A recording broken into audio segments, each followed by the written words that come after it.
Tonight ahead on 12 News, a Plymouth woman's story that came as quite a shock. I happened to find a lump in my breast. And the message she wants other women to take away. Then a push that could bring 3 full-court gymnasiums to a Maple Grove school. But first, put us back to work. Put us back to work. The rallies, the frustration, and the calls to end a government shutdown. 12 News starts right now.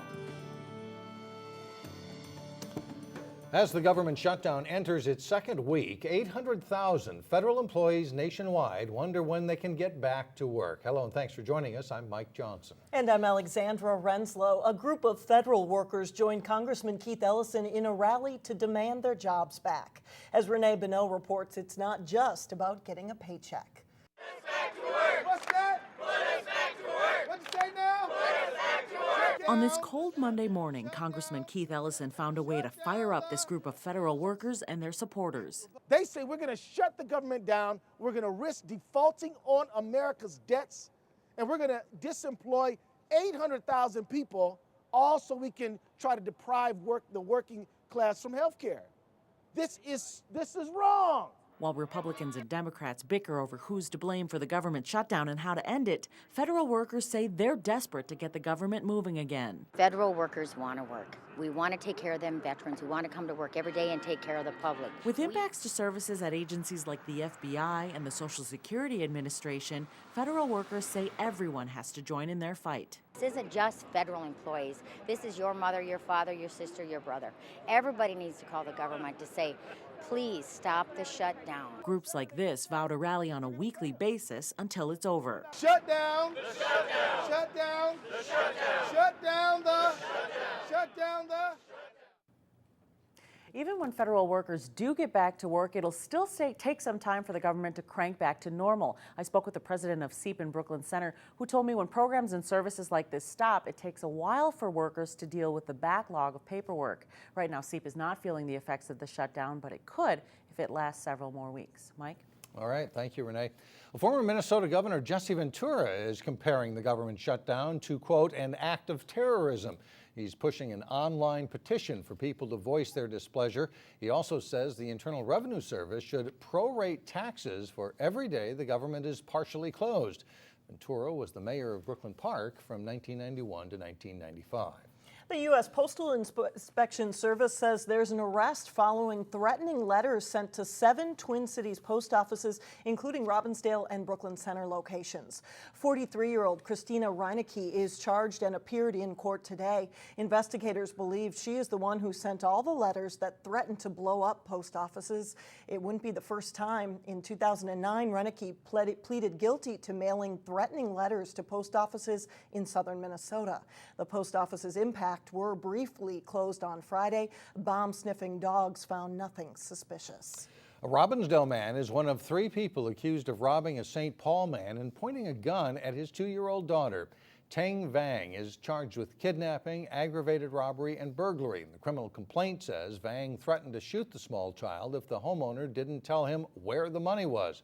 Vang is one of 3 people described as well-dressed and carrying pamphlets when he and 2 others allegedly forced their way into the St. Paul home. Another suspect, 27-year-old Chozan Chang of Brooklyn Park, is also charged, but as we went to air, he was not in police custody. October is Breast Cancer Awareness Month. 1 in 8 women will be diagnosed with breast cancer in their lifetime. A Plymouth woman is a 9-year cancer survivor. Reporter Sonia Goins has her unique story. My lilac, my big tree. Sharon O'Malley loves showing off the flowers in her Plymouth backyard. A lot of iris back here. But she almost didn't get the chance to take in all this beauty. Yeah. 9 years ago, she was diagnosed with breast cancer. Probably. Shortly after getting a mammogram that showed no cancer. I found this lump myself after having had a mammogram about 5-6 months earlier. At first, she really didn't think anything about it. I thought, it's probably just scar tissue.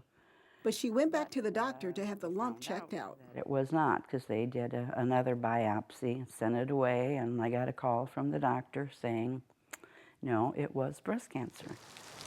I was stage 2, level 2. Now, Sharon's case is extremely rare. Doctors say getting a mammogram is still the best way to detect breast cancer. It's an outstanding tool and probably has reduced the morbidity of breast cancer in this country by several fold. When Sharon's cancer was diagnosed, mammograms weren't as good as they are today. I've learned that it isn't anything to be afraid of. She had 2 surgeries and 37 weeks of radiation to get rid of her breast cancer. Just take care of it. She's now urging all women to do monthly breast exams. No, you should not just rely on the mammogram. Do your self-exam, and if you think anything is questionable at all, don't be afraid to just go in and get it checked out. Sharon says despite her cancer scare, she's doing quite well, and she's hopeful a cure will be found one day. I feel fine and feel like a survivor. In Plymouth, Sonia Goins, 12 News. Sharon O'Malley is taking part in the upcoming Breast Cancer Awareness Association Education Conference. Experts will talk about the latest treatments, and there's also a fashion show featuring breast cancer survivors. Sharon will walk the runway. The event will be held at the Minneapolis Convention Center on Saturday, October 12th. Tax money to help pay for the Twin Stadium could help put together 2 athletic projects in the Northwest Metro. One is an $8.5 million proposal to build 3 full-court gymnasiums at Maple Grove Junior High School. School officials say gym space is in short supply, especially at the height of the basketball season. Tonight, the City Council in Maple Grove will consider asking for a $325,000 grant from the Hennepin County Youth Sports Program. The rest of the money would come from the city and the Osseo Maple Grove Basketball Association. The school district would own and operate the gyms. Meanwhile, a proposal in Plymouth is also hoping to land some youth sports grant dollars. Plymouth is proposing a $1 million training facility at the Plymouth Ice Center. If Plymouth gets the grant, the city and the Wayzata Youth Hockey Association would make up the difference. Cold weather will be here before you know it, and the Salvation Army is getting ready to help hundreds of kids stay warm. The Coats for Kids drive is underway. The Salvation Army has distributed nearly 300,000 coats and winter accessories to kids in need over the years, but they need your help. The Brooklyn Park office hopes to collect enough to keep 100 local families warm. We'd like to serve more. If we can get more coats in, then we have more sizes available that can meet the need. So any old coats you got laying around the house that are gently used that you'd like to donate, you can bring them right here to Brooklyn Park at the Salvation Army, and we would be glad to accept those donations.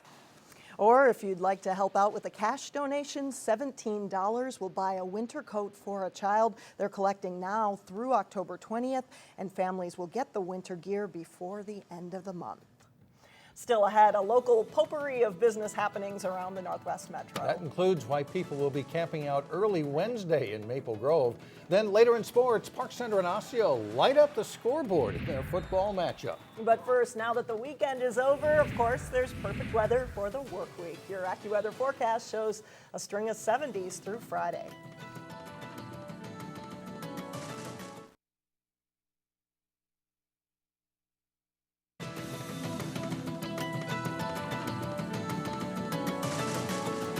From a much-anticipated store opening in Maple Grove to a change in ownership for a long-time Brooklyn Center business. In this week's Business Matters, we have a sampling of what's happening in the local business community.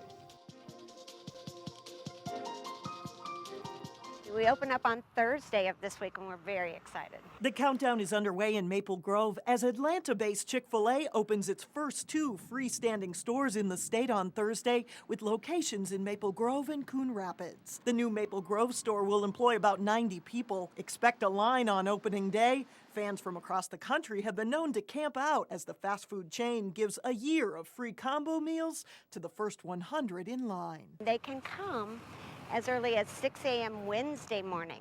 So we'll have a camp out on site with our first 100 participants. In Brooklyn Center, a longtime pizza business rolls from one family to another. Scoreboard Pizza, owned for 29 years by Don and Ginny Erickson, is now under new ownership by another local family, Don and Marilyn Johnson. The popular pizza place just down the street from Brooklyn Center High School got its name in part from serving customers after prep sports games. Everything here is handmade, and some things are so unique, you won't find them anyplace else. For years, located Located in the Hennessy Hills Schoolhouse, the Black Forest Boutique of Maple Grove is celebrating its 19th year, now in a new location, in the Grove Shopping Center. Think of it as a gallery for the work of local artists. From artwork and jewelry and everything in between, all items are one-of-a-kind local creations on sale each fall at the Black Forest Boutique. We have 80 local artists, so everything's handmade by local people. They can find things from 49 cents up to $1,500. Black Forest Boutique is open in Maple Grove until November 10th. The new Chick-fil-A store opens in Maple Grove around 6 a.m. on Thursday morning. Coming up, Brooklyn Center Police get a special bird's eye view of their city. But first in sports, Maple Grove is impressive on the road in a key Northwest Suburban football win. John Jacobson has that and more when we come right back. John Jacobson now with a look at sports. If you like a little bit of scoring, Osseo Park Center game was pretty good. Up and down the field, yeah. It was a fun game. Osseo comes out on top, and they're having a very good year so far. 2 games left in the regular season, and they've had a strong rivalry over the years. Osseo and Park Center matchup, though, in recent seasons has been pretty lopsided. Osseo hope to keep the upper hand over their District 279 rivals, while Park Center had other plans. So Osseo jumps out to a quick lead, but the Pirates respond. Parker Miller to Joe Davis, 46 yards on this passing play for the touchdown. Next possession, Miller's pass snagged in the end zone. Adam Burge, nice catch. PC takes a 14-13 lead after a quarter, but Osseo comes back in the second. Prince Crow powers in on a 10-yard touchdown run, 1 of 3 for him. Late in the first half, Matt Medke to Joshua Riley Phillips for the touchdown. The Orioles score 29 unanswered points, and they lead at 42-14 at the half. Third quarter, Miller under pressure. He gets it away to Davis for a 34-yard touchdown. That cuts Osseo's lead to 42-21. But the Orioles put together another methodical drive early in the fourth. Joshua Goldschmidt catches the 7-yard TD pass, and Osseo goes on to win it 49-29. Maple Grove's football team is having an outstanding season. The Crimson face Centennial in a key game in the North Division of the Northwest Suburban Conference. Maple Grove capitalizes on the high punt snap. Peter Olson scoops it up, goes in for the score, and makes it 13-0 Crimson in the second quarter. They get an offensive score with power football. Tahi Nomain plunges in behind the line to score. Maple Grove's in front 19-0. Centennial regroups, and Max Corey hits Spencer Hakkinen, and he is gone on this pass play. 54 yards for a touchdown. The Cougars are on the board. They add another TD to pull within 19-13 at the half. Third quarter, Tyler Coyne fights his way into the end zone from a yard out. Crimson are up 26-13, and they go to the air to score once more. Play action pass for Carl Altenberg, and he hits tight end Jake Sterling for the touchdown, and it's 32-13 Crimson. Maple Grove's defense is not about to surrender the lead either. The Centennial pass here tipped, and Adam Brandt comes up with the interception, halting the Centennial drive. And they get after the quarterback too. Emmanuel Erich can't get the QB here the first time, but he'll stick with it and gets the sack in the end. Maple Grove rolls to a 32-13 win, and they move to 6-0. Also in the Northwest Suburban's West Division, Totino-Grace at Andover. After leading 7-6 at the half, Totino-Grace gets it going in the third. Kai Barber up the middle for a 15-yard touchdown. It's 13-6 Eagles. 4 minutes later, Lance Bennick takes the toss off the sweep and fights to get in for the score. Grace has some breathing room with a 20-6 lead. Fourth quarter, Seth Sewald throws to Bennick for a 12-yard touchdown. That makes it 27-6, and Grace goes on to win it 39-6. Wayzata has a big showdown with number 1 Eden Prairie this week. Trojans had perhaps their best showing of the season as they faced Edina, up 3-0 in this game. Wayzata's Tanner Bedard takes the handoff and dashes through a big hole. Bedard getting to the outside, shakes off a tackle and keeps driving down to the 12-yard line. A 48-yard run that sets up a Bedard touchdown for a 10-0 lead. Edina gets creative to answer, double reverse pass. Ben Boone throws to quarterback turned receiver Troy Peterson for the touchdown. and the Hornets are on the board. But it's mostly Wayzata's night. A well-blocked play here for Bedard to get in for the score. 17-7 Trojans at the half. And with the rain coming down in the second half, Joey Colpeen gets the handoff, cuts left, and is smooth sailing from there. 23-7 Wayzata after that score. The Trojans defense has a good night as well. This Peterson pass slightly underthrown, and Nelson Mullen picks it off. He's up the sideline going 42 yards for a touchdown, and it's 31-7 Wayzata. And they dominate this one on both sides of the ball. Andrew Redding hitting Michael Smith open downfield, 58 yards for a touchdown. Wayzata wins 38-7, and that sets up their game with top-ranked Eden Prairie on Friday, a game you'll hear more about later this week on 12 Sports. All right. Thanks a lot, Jen. Well, still ahead, a unique perspective that comes with being on a roof. Why these Brooklyn Center cops were on top when we come back.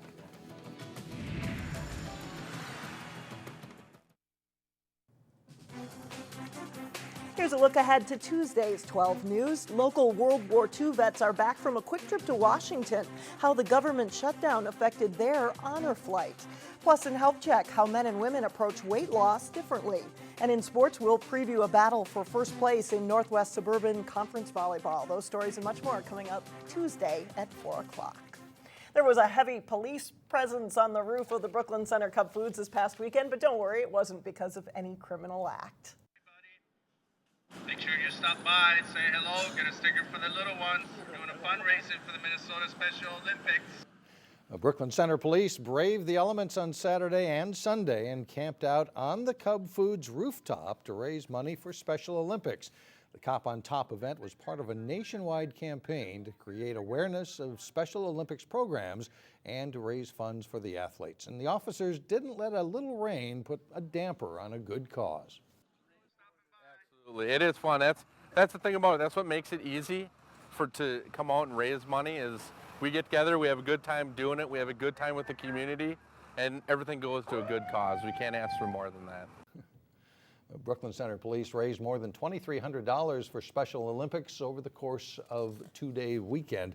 You know, they're out there in all kinds of bad weather. Yeah. They're running in the middle of July for Special Olympics, right. And then I think they're the ones that also jump in the lakes in January. That's right, the polar plunge. That's right. It rained better than snow. So yeah, rain better than snow this time. That rain.